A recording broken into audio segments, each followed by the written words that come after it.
Good morning, friends. Mark Holmes here with my buddy Cowboy Joe Boo, as well as Joe Bear in the house. And as always, I want to thank you guys for watching, commenting, subscribing, and being part of the Joe Boo Sports Report.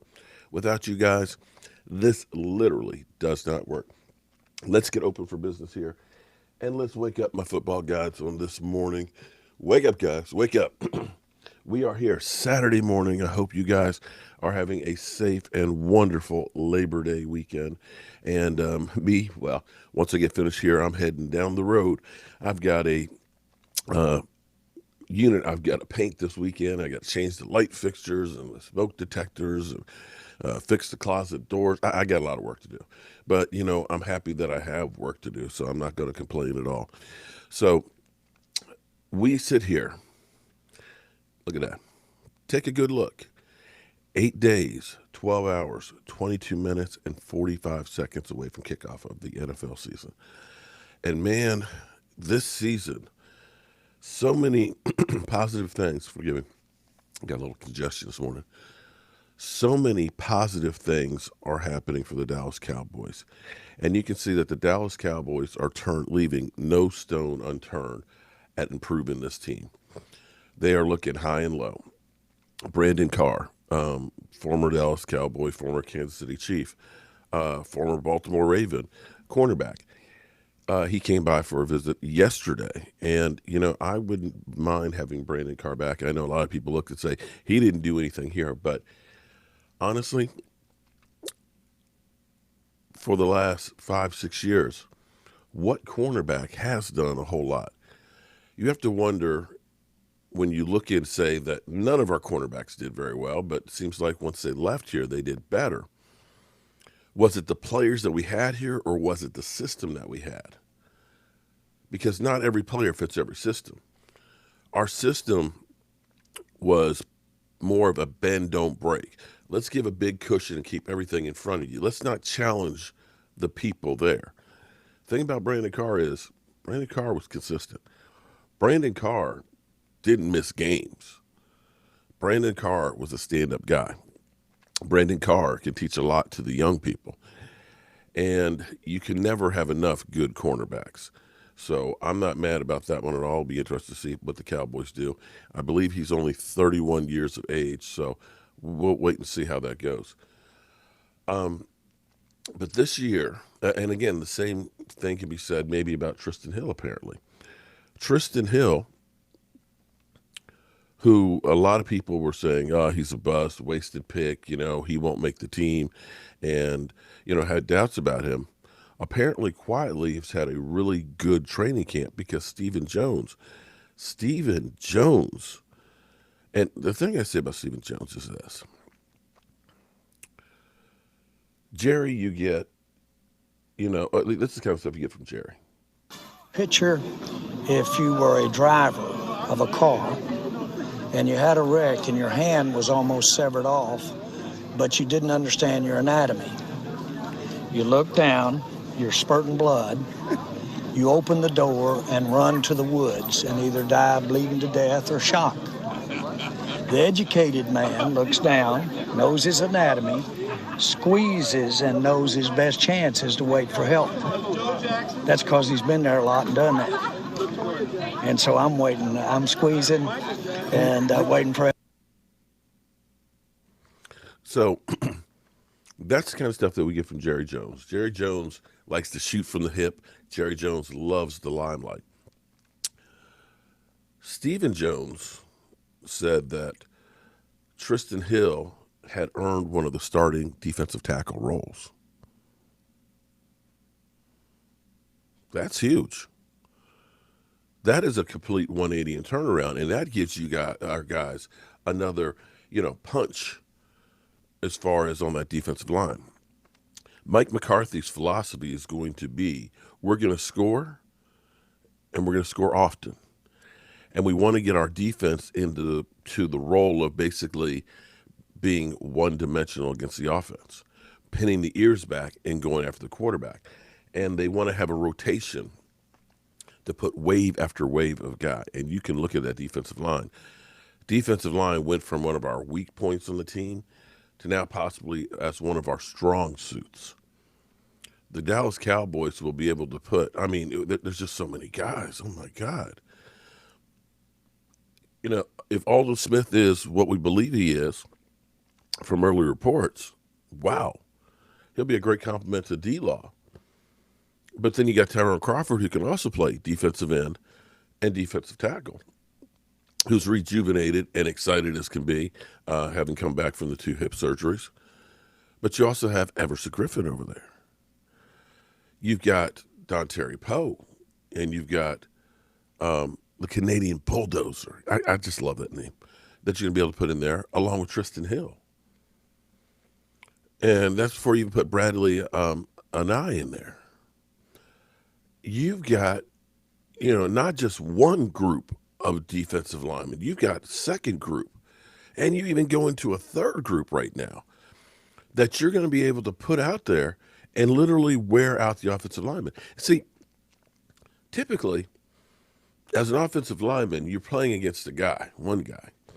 You start learning their moves. You study them on film and say, okay, well, this guy does a lot of swim moves, okay? So you figure out how to counter it. Or this guy does a jab and rip, jab, step, rips and stuff. Or this guy's just a bull. You know what to expect from that guy, okay? You get used to it, and you get the feel during a game. You know what's coming, and you know how to counter it. But if you're changing up guys in here, now I got to worry about what this guy does well and what this guy does well and this guy does well. Oh, and they're fresh. I've been playing every play. They've only played half of the plays or a third of the plays. They're fresh. And that wears on an offense. And come the fourth quarter, where we have been giving up leads or can't get the ball back, that's going to make a difference. And that, I dare say, should also lead to more takeaways. And takeaways are key. So I'm excited that Tristan Hill, because when I looked at Tristan Hill films, seeing him in college, the motor that he was an absolute beast. He had Warren Sapp type ability. I hate to use analogies like that because you don't want to annoy somebody, but when I was looking at him on his college tape, he looked a lot like Warren Sapp, rushing the quarterback. But he didn't get a lot of opportunities last year. And going from college, where you may have dominated because you're just better, when you go to the pros, you're talking about the cream of the crop. High school, you got about 2% of high school players go on to play college football. When you first go from high school to college, it's like, wow, these guys are big. These guys are fast. You all of a sudden feel like that you're no longer that big fish in a little pond. You're a little fish out in the ocean. And from college, when you think of all of the college players out there in the programs, and you think that only about 1%, less than 1%, make it to the NFL, you're playing against the best of the best of the best that are fighting to stay on teams. So your eyes are wide open, and you're starting to think, can I compete with this? And it may be that the problems that he had in Florida with the coaching and things, maybe some of that translated in with Rod Martinelli and Chris Richard. For whatever reason, it seems like those two did not mesh with this defense. And the defense, you're hearing, little chinks in the armor and little things where players are kind of beginning to speak out a little bit about the defense and some of the dysfunction that they had between coaching and the simple ass defensive schemes that showed what they were doing pre-snap that made it a disadvantage on being on defense. And so, you can easily go through the motions or feel lost in your job. You understand that where you may work your job and you understand and you say, these people don't know what they're doing. Why am I killing myself when, we're doing stupid stuff and it's not going to make a difference? You can lose focus. But now you feel a new energy. You've got coaches that are listening to players, finding out things that they do that excite them. Seeing D-Law standing up and Alden Smith trying different pass routes. Because ultimately, there's not one system that's going to work. What you have to be able to do is you have to be able to change things up. You have to be able to use your strengths. And too many times in the past, We've been so rigid that this is what we do. And even when they stop what we're doing, we still continue to run into the brick wall. This, it feels different when you start hearing about a hybrid defense. Right now, you look at all of the defensive linemen that we're able to bear. If you go to a 5 lineman set, having D-Law, having maybe Emerson Griffin at tackle, having Dontari Poe, having maybe Gillimore or Tristan Hill or Tyrone Crawford, and then having Alden Smith across the board. That's huge. And then having a Jalen Smith and a Vander Esch, that front seven, dude, you can all of a sudden put a whole lot of pressure. And if you're a quarterback, you're not thinking about the slower developing plays. You're thinking about saving your own ass, and I'm going to go ahead and I'm going to get this screen pass, dink and dunk, save my ass place. And that's what you get when you have a group of grown ass men.